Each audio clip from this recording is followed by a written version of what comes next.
It was the heyday of town baseball in Minnesota. After World War II, Minnesota boasted hundreds of baseball teams in towns big and small. State tournaments were held. Pitchers were paid by the inning. Minnesota athletes who made their mark in other sports would often go back to town baseball in the summer. Join us as we take a road trip with these ball players of yore. On a good Sunday afternoon against Oberly or Rochester, there could be 4,000 people in the ballpark. My name is Armin Peterson. I was a co-author of a book called Town Ball, The Glory Days of Minnesota Amateur Baseball. In 1940, basically on the eve of the war, there were 452 teams in the state. By 1950, we had 800 teams in the state. During the war, people made more money than there were goods to buy. You couldn't buy a toaster, you couldn't buy a car. So there was pent-up money and pent-up demand for social activities. Almost throughout the state, people were improving roads and spending things on civic improvements, and a lot of those improvements were fixing up the ball field or building a new one, installing lights. In the 1930s, baseball out in the rural areas was day baseball. Hormel and Wilson were instrumental in providing jobs for players in Albert Lea and Austin. Markuson Park in Austin was built like a lot of newer parks in that era, was built on a floodplain. And one reason is that the land was cheap.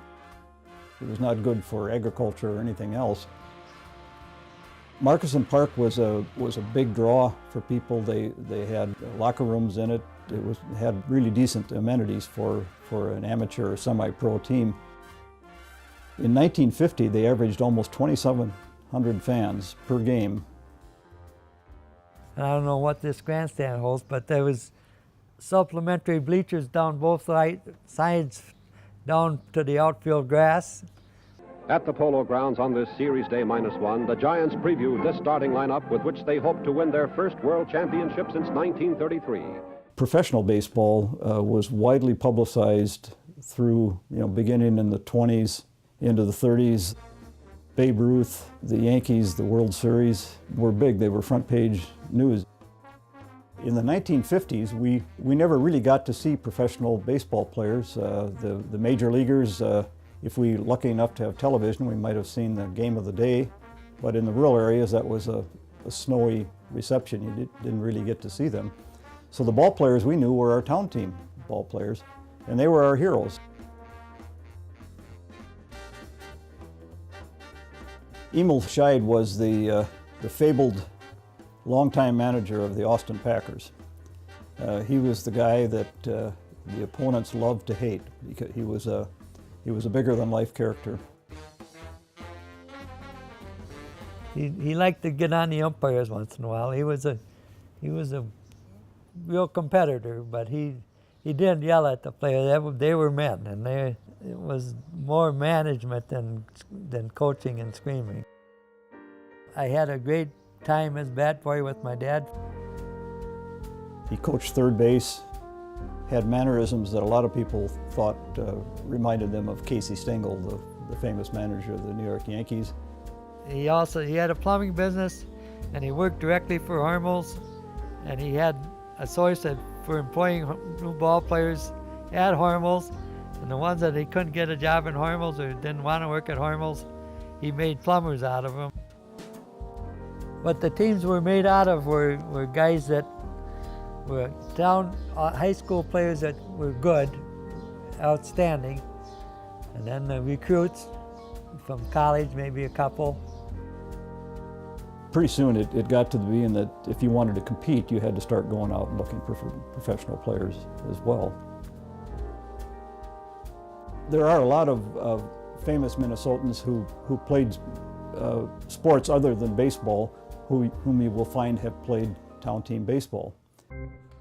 Herb Brooks, of course, is known as a hockey player and the coach of the famous 1980 Olympic champion hockey team. He was also a very good baseball player. He played town team ball in the Twin Cities. A lot of the Minneapolis Laker basketball players played town ball. And the reason was that they didn't get paid much.